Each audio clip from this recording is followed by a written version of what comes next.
Welcome to the Dep Dive. Today we are plunging headfirst into a truly incredible, unseen world, the fascinating interiors of musical instruments. Yeah, it's pretty amazing stuff. We're diving into this unique project by photographer Charles Brooks, guided by an article that really lays out how he captures these hidden spaces. It's this mix of art, engineering, and, frankly, sheer persistence. Right, and our mission today is to unpack this work. Not just, the technical hurdles Brooks had to jump over, but also to really appreciate the surprising, almost architectural structures hiding inside things we might see or hear every day. Finding wonder in unexpected places. Exactly. Getting into the nitty-gritty of how someone even attempts something this way, well, wild. Okay, so let's start with Charles Brooks himself. It's fascinating because he didn't just, stumble into this as a photographer. He spent years as a principal cellist, performing all over the world. Ah, so he really knew instruments from the inside out, figuratively speaking, at first. Precisely. That deep, hands-on understanding clearly shapes his work. It feels less like just photographing an object and more like exploring a place he knows intimately. That connection makes a lot of sense. And Ah, the project itself, it really kicked off during very specific time, didn't it? COVID-19. yeah, that was the catalyst.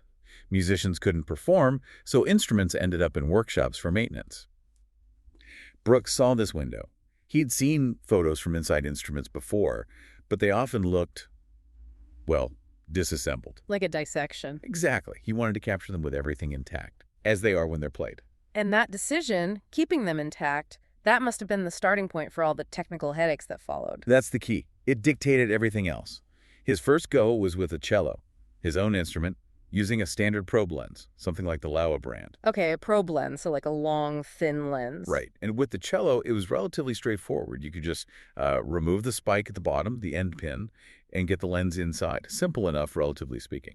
I think I saw that cello shot online, actually. It really caught people's attention. But then, scaling down to smaller instruments, that's where the trouble started, I imagine. That's where the seemingly simple idea hits reality.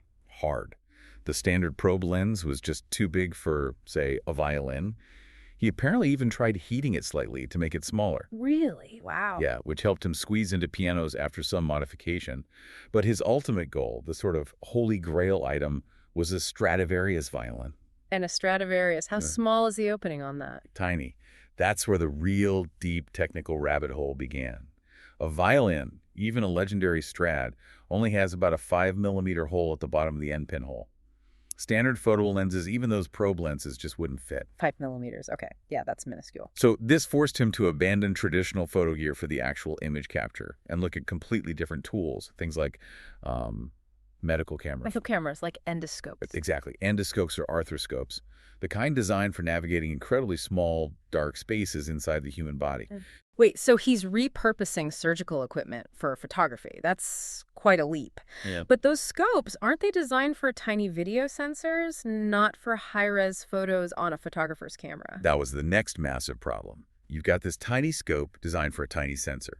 If you try to attach it to a larger camera sensor, like a full-frame camera, most of the sensor gets no image. You just see this small circular picture in the middle, totally unusable vignetting. Right, like looking through a keyhole onto a movie screen. Kind of, yeah. So to enlarge that usable image circle to cover a bigger sensor, he had to start physically stacking multiple adapters and magnifiers between the scope and the camera body. And I know enough about optics to guess that adding more glass isn't usually good for image quality. Adapters, magnifiers. That sounds like a recipe for fuzziness. Precisely, that's the big compromise. Every extra piece of glass introduces potential for distortion, color fringing, just general softness. Plus, these tiny scopes themselves are already operating right at the edge of physics, dealing with something called diffraction. Ah, diffraction. That's the fundamental limit, isn't it? When light passes through a really tiny opening, it spreads out and you lose sharpness. Exactly. The aperture is so incredibly small that just magnifying the image doesn't actually give you more detail. It just gives you, as he put it, a bigger, blurrier image. You're literally fighting physics. So you need enough magnification to fill the sensor, but not so much that diffraction makes it uselessly blurry. What a balanced act. It really is. And after a lot of trial and error, adapters apparently falling to pieces, talking to manufacturers, Yeah. he found a specific camera body that hits the sweet spot. The Micro Four Thirds Panasonic Lumix G9 II. Micro Four Thirds. So a smaller sensor than full frame, but bigger than the tiny ones in medical scopes. Right.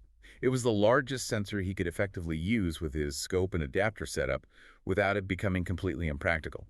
And he used its high-resolution mode, which combines multiple shots, to help deal with things like the vignetting and get larger final images. Okay, so he's got the scope, the adapters, the camera. But even then, the amount of light getting through that tiny 5 millimeter hole, then through all that glass, it must have been practically Right. nothing. Almost zero light reaches the sensor. The effective aperture of this whole contraption is something like f250. F250, that's astronomical. Normal photos are like f1.8 to f11, maybe? It's an insane number. So his solution was basically brute force. Multiple flashes fired at their absolute maximum power. Okay, lots of light. But flashes generate heat, don't they? And you're sticking this inside delicate, often priceless, old wooden instruments. That was the next terrifying issue. Heat. Old instrument varnish is incredibly fragile. It absolutely cannot get hotter than about 28 degrees Celsius, which is roughly 82 Fahrenheit. Any hotter and it bubbles or cracks. It can bubble, craze, basically permanent damage to these irreplaceable historical artifacts. So he had to constantly monitor the temperature inside the instrument. How did he even do that? Likely with small sensors, monitoring carefully. He had to take long breaks between flashes, sometimes just one flash, then wait, let it cool down. You're not just juggling light and focus, you're battling thermodynamics while holding, potentially, $1 million piece of history. That is intense. I can't even imagine the stress. That constant tension between the technical needs and preserving the instrument, it just defines the whole project. And the imaging process itself is, well, astonishingly complex. He combines two really demanding techniques, focus stacking and panoramic stitching. Okay, break that down. How does that work inside a violin? He positions the probe, usually through that end pinhole, and then rotates it inside, kind of like the hand of a clock sweeping around. He captures dozens of small sections of the interior this way. Like taking lots of little photos to stitch together into one big view. Exactly, that's the panoramic part. Yeah. But then there's the focus stacking. Remember that diffraction problem and the tiny depth of field? Right. The scope can only focus on a really shallow slice at a time, maybe just 2 millimeters deep. Precisely. So to get one of those small sections completely sharp from front to back, so it doesn't look like a typical macro shot with a blurry background that screams tiny object, he has to take maybe 20 to 30 photos of that one small spot. Each photo is focused at a slightly different distance. 20 or 30 shots, just for one tiny part of the panorama. Yes, that's the focus stacking. Later, software combines the sharpest bits from each of those 20-30 shots into one fully sharp image for that section. Wow, okay. That sounds like a nightmare just for one angle, let alone the whole interior. And it gets even more complex. To manage potential image noise from the sensor heating up slightly, even with flashes, he uses techniques from astrophotography, like taking dark frames pictures with the lens cap on to identify and remove hot pixels. Like calibrating the sensor noise. Essentially, yes. Yeah. Plus, the light coming through the scope isn't perfectly even. There's vignetting, dark patches. So he compensates by first photographing a plain white piece of paper with the same setup to map out those dark spots. Then, he takes extra shots specifically aimed at those areas inside the instrument. Good grief. So let me recap. For just one tiny section inside, rotate the probe, take 20-30 focus stacked shots, take dark frames, maybe take extra shots for dark spots, and then repeat that dozens, maybe hundreds of times for the whole interior. That's the process. The article says no final image is made from fewer than 100 individual shots, and some use over 1,000 separate frames. 1,000 photos for one final picture. The post-production work must be absolutely monumental. It's easily the most time-consuming part, meticulously blending all those focus stacks and panorama sections together seamlessly. But it's all done for a specific, and I think brilliant reason, to create this illusion of scale. Yes, because when you look at the photos, they don't look like tiny spaces. They look vast, like huge halls or caverns. Exactly.